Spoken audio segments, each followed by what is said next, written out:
Hello mga kabibig! Welcome back sa ating bagong YouTube channel. Ito ang pinakamaingay na YouTuber sa balat ng YouTube. Ako si Kabibig, maglebag-lebag na daw with Everest. Ako po, hindi pa nga nagsisimula ang trial sa impeachment ni BP Sara. Nagpasahan na sila sa BIR box na mag-asawang Duterte. Ayon ni Senator Lacson, bakit namin kukunin yan? Bakit namin yan ilalagay sa Senado? Mga huwis kami. Kami ang mga Senator Judge, tapos ikikip namin yung BIR box for what? Nako yan kasi, Jinky Luistro at House Panel. Kayo talaga kung ano-ano mga kadramahan. O tingnan nyo, hindi tatanggapin ng Senado. Hindi tatanggapin ni Lacson.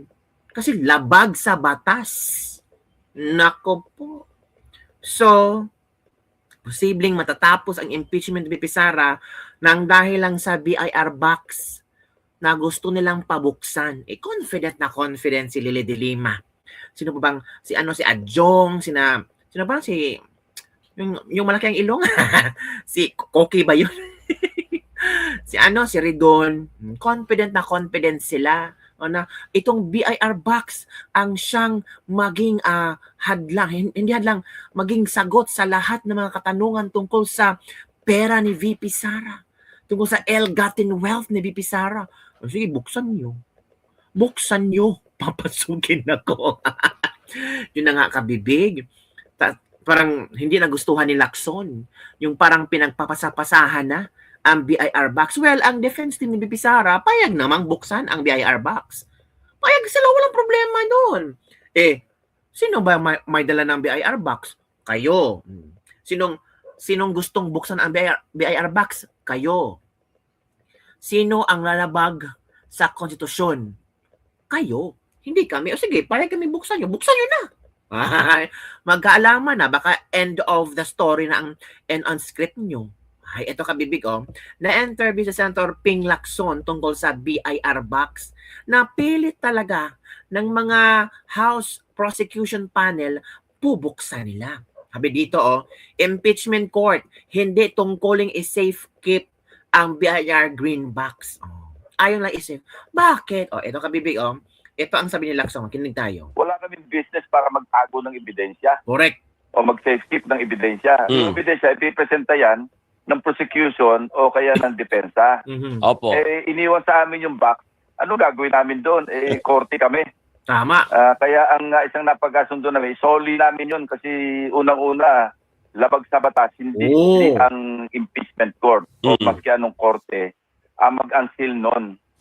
Kasi maliwanag sa National Internal Revenue Code, Section 71, na isa lamang ang exception, kailan merong written authority from the President. Wala kaming business para magtago ng ebidensya. Pahiya, Luistro. O mag-safe ng ebidensya. Yung ebidensya, ipipresenta yan ng prosecution o kaya ng depensa.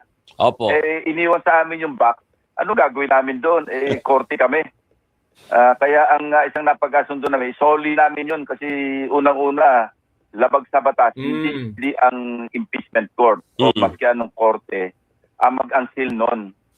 Kasi maliwanag sa National Internal Revenue Code, Section 71, na isa lamang ang exception, kailan merong written authority from the President. Wala kami. Yun. Narinig nyo ha? Labag sa batas. Bakit yung kay Era pinagbubutuhan yung envelope na galing sa bangko nung panahon sa bangko yun dong? Iba ito? Nako, malamang di na mabuksan niyan. Wala talaga. Malaking usapin yan, boss, sa impeachment court. Diyan malamang silang magkakagulo. Halata talaga yan. Paano yan? Gulong-gulo na talaga. Ang depensa, payag naman. Buksan nyo. Di managot kayo sa batas. Halaka. Sabi ni Lacson, bakit kami mag-safe keep ng mga ebidensya? Ibalik nyo yan sa prosecution kasi sila ang magpresenta ng ebidensyang yan. Don't tell me, pagbubutuhan naman nila nga, buksan ba yan o hindi? Sa Justice Committee ng Jinke, ayaw nilang buksan. Si-sealed lang nila. Ngayon, ipinasa ng House Prosecution Panel itong BIR box. Takot silang humawak ng BIR box. Ang House Prosecution Panel ba, tawag dito, takot sila mga duwag. O, kayo ang nag-request sa BIR, tapos binigyan kayo ng BIR. Takot pala kayong humawak ng BIR box ni BP Sara. Inilagay nyo sa Senado. O senador, kayo na mag-safe keep dyan. O, bakit kami mag-safe keep? Ebidensya nyo to. O kayo nang bahala dyan. Ayaw namin mag-safe keep niyan kasi bawal yan. Labag sa batas yan kung pagbuksan natin yan. Gusto nyo managot tayong lahat dito? Yun. Yan ang sinasabi natin, Jenke. Ano yan? Ito kabibig. Makinig tayo dito kabibig ha. Mahiwagang BIR box. Ano? Mahiwagang BIR box. Makinig tayo dito sa isang usapin din tungkol sa BIR box, mga kabibig. Let's listen to this one. Lang tungkol doon sa mahiwagang BIR box, yung nakasealed na BIR box. Nabanggit ho ni Senator Ping Lacson na parang dapat daw isoli yon sa prosecution. Wala daw dapat ang burden sa impeachment court na mag-decide kung bubuksan yun o hindi. So, ito po ba, anong napag-usapan? Isusoli po ba sa prosecution? Dahil ang prosecution daw po pala ang dapat na gumawa ng paraan, it's either humingi po yata ng authority from the president o kaya ay kung i-waive ni BP Sara yung kanyang karapatan para ito'y mabuksan kung payagan niya yung pagbubukas. So, ano po na pag-uusapan tungkol dun sa box na yun? May mga ganyan po talagang pananaw, kabilang na po si Senator Ping Lacson, yan po ang kanyang pananaw. Sa tingin ko sa darating na Lunes, no, sa pagsisimula ng paglilitis, yan ay tutugunan at bigyang at i-resolve po ng impeachment court. Pero bilang batikan na po sa paghawak ng impeachment trial, ito nga po ba hindi dapat nasa kamay po ng ng impeachment court dahil under the National Internal Revenue Code po ba Office of the President ang dapat magbigay ng permiso para sa ganitong mga dokumento? Yan po ay question legal, question substantive, ika nga, no? At hindi siya administrative lamang. So, kung mamarapatin nyo, hindi na ako magbibigay po ng komento. Correct. Okay. As clerk of court.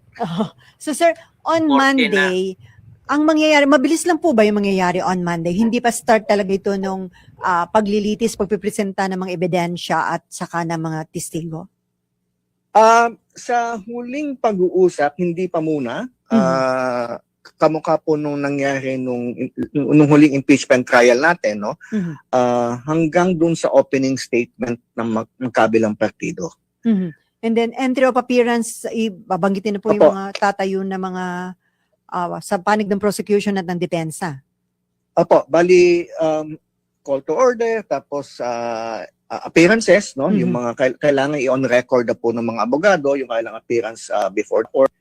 And then yung opening statements at kung may pagkakataon at kung mamarapatin ng impeachment court, diyan po mariresolbahan yung mga pending matters, ika nga. Wala naman kayo inaasahan na may tatayo at ku-question yung proseso at sasabihin dapat i-dismiss itong impeachment laban sa Vice Presidente. Wala namang sa tingin nyo ika nga lahat naman yan nasa realm of possibilities, no? Although wala akong first-hand information, walang katiyakan, pero sa paghahanda naman, lahat naman yan ay kailangang isipin. Yung mga posibleng maganap, yaan posible, pero hindi sinasabi mo mangyayari. Tapos yun lang tungkol doon sa mahiwagang BIR box, yung nakasealed na BIR box, nabanggit ho ni Senator Ping Lacson. So yun, kabibig. Diba? So I'm not sure kung mabubuksan ba yan or hindi.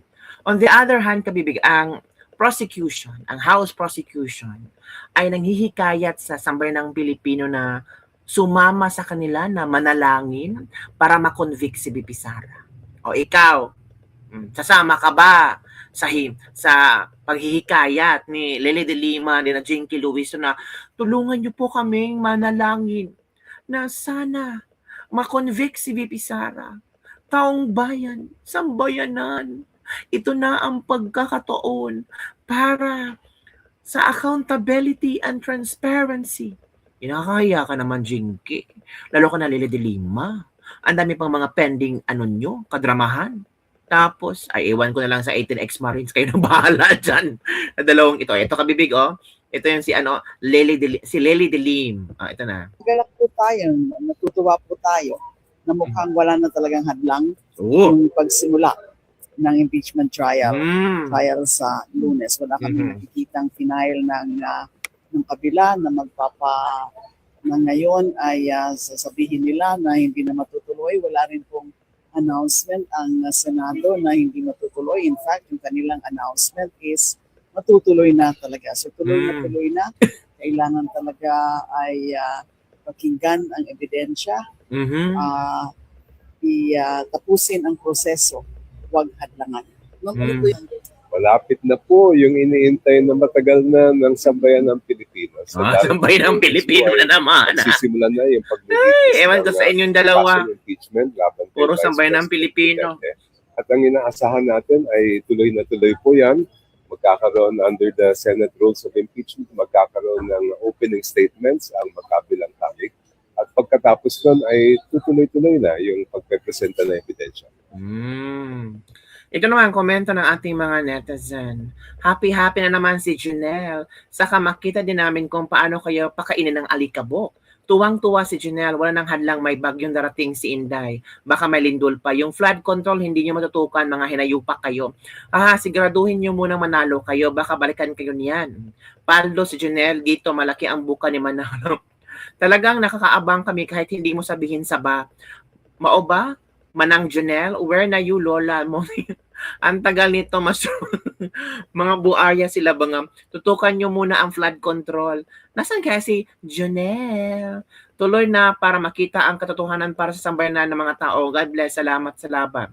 Tamba, los kapal mukha ng katawan. Tama, naka-live, July 6, Monday. So, sa Monday na. Huwag gamitin ang sambayan ng Filipino. Gusto mawala ang Duterte para tuloy ang korupsyon.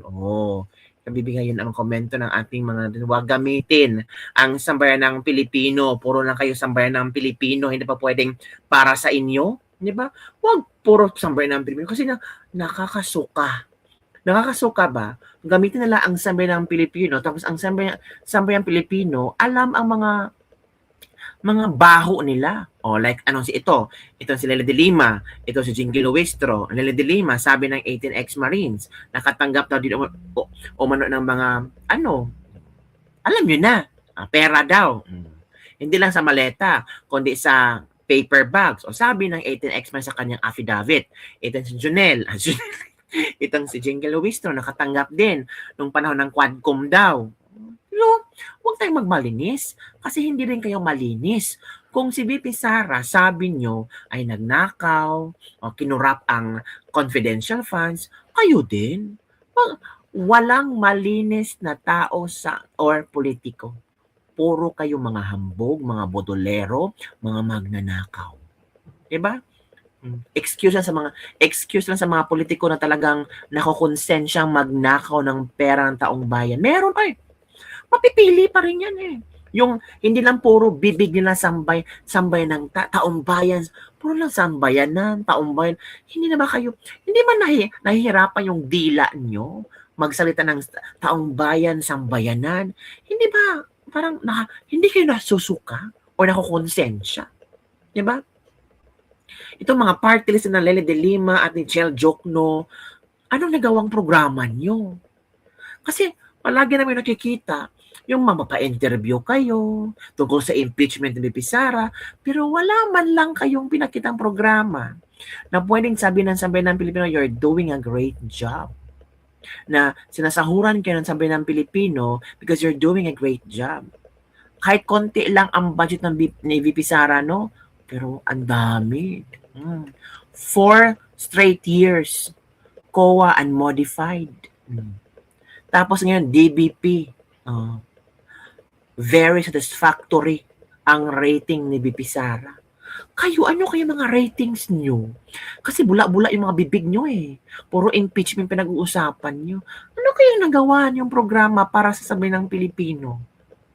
Parang wala yata. Parang hindi kayo naghambog-hambog. Kasi pag may programa kayo, dapat tinapatan nyo ang pagkahambugera ni VP Sara. Kasi sabi ng iba, hambugera yung VP Sara na yan ha. May mga pasidungog pa siya. Kung hambugera si VP Sara, tapatan nyo ng mga programang maganda.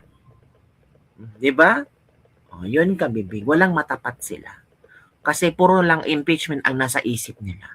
O yun lang, kabibig ang ating Dislebag-lebag for today. Don't forget to like, subscribe, and share this video. And also, may mga ano dyan, Gcash number, gusto nyo mag-share ng blessings.